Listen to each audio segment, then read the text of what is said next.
always thought about what can we do for the state of California or for the country, for the United States. We come here to figure out how to solve some of the world's toughest issues. The mission of the Institute is to advance post-partisanship, where leaders put people over political parties and political ideology. This room is filled with leaders from across the state, from government, NGOs, academia, business, investors, and student leaders. And while we all care about many issues, education, the economy, healthcare, public safety, war and peace, immigration, and poverty, no single issue will have as huge an impact on our generation and the next as climate change. Keeping a spotlight on this issue, as we are doing today, is great, or as my friend Arnold likes to say, fantastic.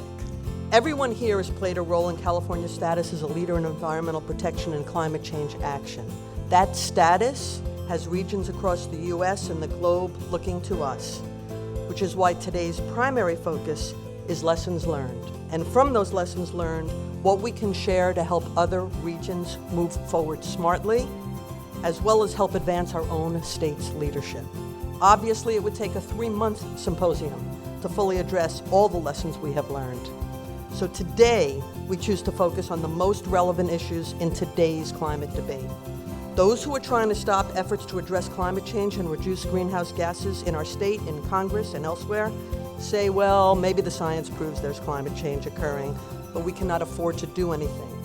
They say it hurts the economy and it will cost jobs. As policymakers and the public hear about the possible costs of addressing climate change, it is important to highlight the research and data on the high cost of not addressing it. We get why those businesses making billions of dollars selling fossil fuels do not want any action to reduce dependence on fossil fuels.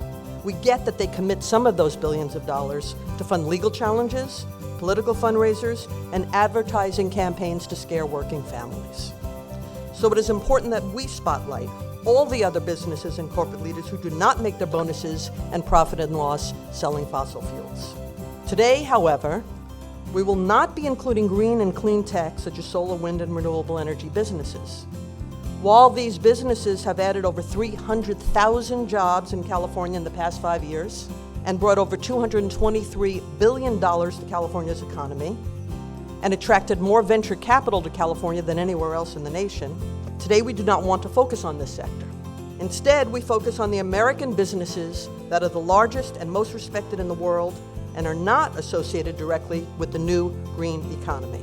We focus on these companies, which are major contributors to California's $2 trillion GDP.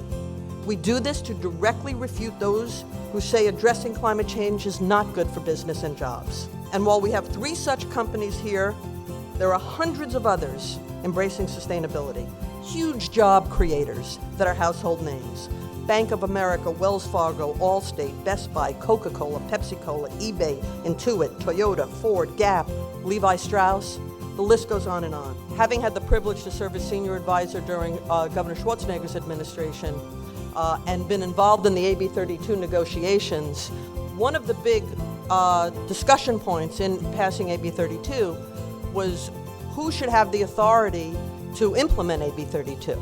And it was decided that the Air Resource Board should, and that's an important lesson when we're talking with other regions about take care with who you empower to implement these regulations.